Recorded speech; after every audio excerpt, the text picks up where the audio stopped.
MotoGP race के खेल प्रेमियों को निराश करने वाली खबर आई है। आयोजनकर्ता कंपनी ने 37 करोड़ का गोलमाल किया है। 20 से 22 सितंबर 2024 के बीच होने वाले दूसरे सत्र को लगभग निरस्त कर दिया गया है। अब भारत में मोटोजीपी का आयोजन मार्च 2025 में किया जाएगा। ग्रेटर नोएडा के बुद्धा इंटरनेशनल सर्किट में आयोजित हुई पहली भारतीय मोटोजीपी के खिलाफ जांच पूरी हो गई है। जांच में पता चला है कि आयोजनकर्ता company fair street sport company ने करीब 37 करोड़ रुपए की देनदारी नहीं चुकाई। अब इसकी पूरी रिपोर्ट उत्तर प्रदेश शासन को भेजी जाएगी। साथ ही जिम्मेदार कंपनी को ब्लैक लिस्ट किया जाएगा।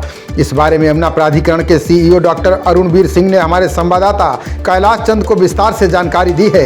उन्होंने बताया कि साल 2023 में भारतीय मोटोजीपी का आयोजन किया गया था। आयोजन के बाद कुछ लोग यमुना प्राधिकरण पहुंचे। उन्होंने शिकायत देते हुए बताया था कि मोटोजीपी करवाने वाली कंपनी ने उनका भुगतान नहीं किया है। मोटोजीपी के लिए काम करने वाली 11 कंपनियों और लोगों को फेयर स्ट्रीट स्पोर्ट ने 37 करोड़ रुपए नहीं दिए।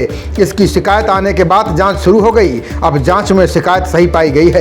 यमुना प्राधिकरण के सीईओ ने आगे बताया कि ग्रेटर नोएडा में इंडियन मोटोजीपी करवाने वाली कंपनी के खिलाफ रिपोर्ट बनाकर अब शासन को भेजी जाएगी।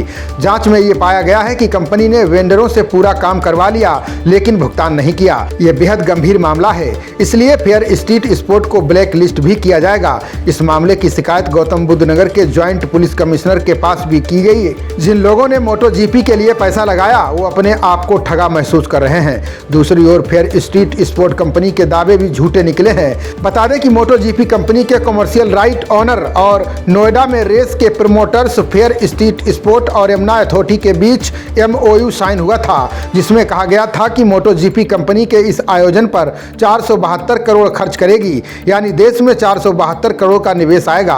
कंपनी ने दावा किया था कि इस आयोजन से रोजगार पैदा करने के अलावा देश में व्यापार और पर्यटन को बढ़ावा मिलेगा। जनहित को देखते हुए औद्योगिक विकास विभाग ने यमुना प्राधिकरण से 11 करोड़ 75 लाख रुपए लेकर कंपनी को दे दिए। वहीं प्राधिकरण का दावा है कि इस आयोजन से किसी तरह का निवेश नहीं आया है, बल्कि एक बड़ा घोटाला सामने आया है, जिसमें फेयर स्ट्रीट स्पोर्ट ने 37 करोड़ का चूना लगा दिया। देखिए, पिछले बार यमुना प्राधिकरण ने 11.5 करोड़ मोटोजीपी के आयोजन के लिए दिया था, और जहां तक मेरी जानकारी नोएडा, ग्रेटर नोएडा और इन्वेस्ट यूपी ने भी 3.5 करोड़ रुपए का अंशदान दिया था। इसके बाद यहाँ पर जो मोटोजीपी का आयोजन हुआ था उसमें बहुत सी चीजें जो कैश पैसे के रूप में नहीं दी गई थी, बल्कि इंफ्रास्ट्रक्चर डेवलपमेंट में भी यमुना अथॉरिटी ने लगाया था। सड़कें बनवाई थी, एडिशनल पार्क विकसित किए थे, प्लांटेशन कराए थे, अपने रोडों को बेटर किया था। तो बहुत सारा पैसा हमारा और भी खर्च हुआ था इस आयोजन में।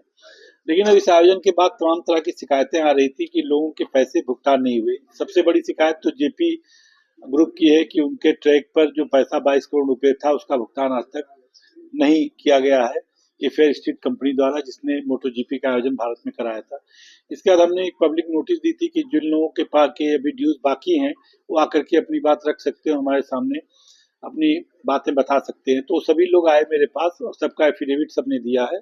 उसके अनुसार लगभग 15 करोड़ रुपए और लोगों का बकाया है, जिसमें तमाम मशीनरी है जो कि ट्रैक ठीक करने के काम आ गई, सिक्योरिटी एजेंसीज हैं, जो सामान खरीदे गए वो हैं, वेंडर्स हैं, और ऐसे कम से कम 11 कंपनियां हैं जिन्होंने क्लेम किया है कि उनका 15 करोड़ रुपया मोटोजीपी के आयोजन में लगा था, जिसका आज तक पेमेंट नहीं हुआ है। लगभग 37 करोड़ तक के क्लेम अब तक हमारे सामने आ गए हैं। अब इसका फिजिकल वेरिफिकेशन कल हम लोग करेंगे। उसके बाद हम सरकार को अवगत कराएंगे कितने रुपए की देनदारी अभी इस कंपनी फेयर स्ट्रीट कंपनी पे है। अगर ये देनदारी देती है तभी इसको आगे का भविष्य का आयोजन करने की अनुमति दी जाए, अन्यथा ऐसी कंपनी को ब्लैक लिस्ट करते हुए जो मोटोजीपी ऑर्गेनाइजेशन उसको अवगत कराया जाए कि कोई ऐसी कंपनी का भारत में चयन करे जो काम को ट्रांसपेरेंट, निष्पक्ष तरीके से और पूरी तरह 100% प्रोफेशनल करा सके, क्योंकि इस कंपनी का ट्रैक रिकॉर्ड बहुत अच्छा नहीं रहा है।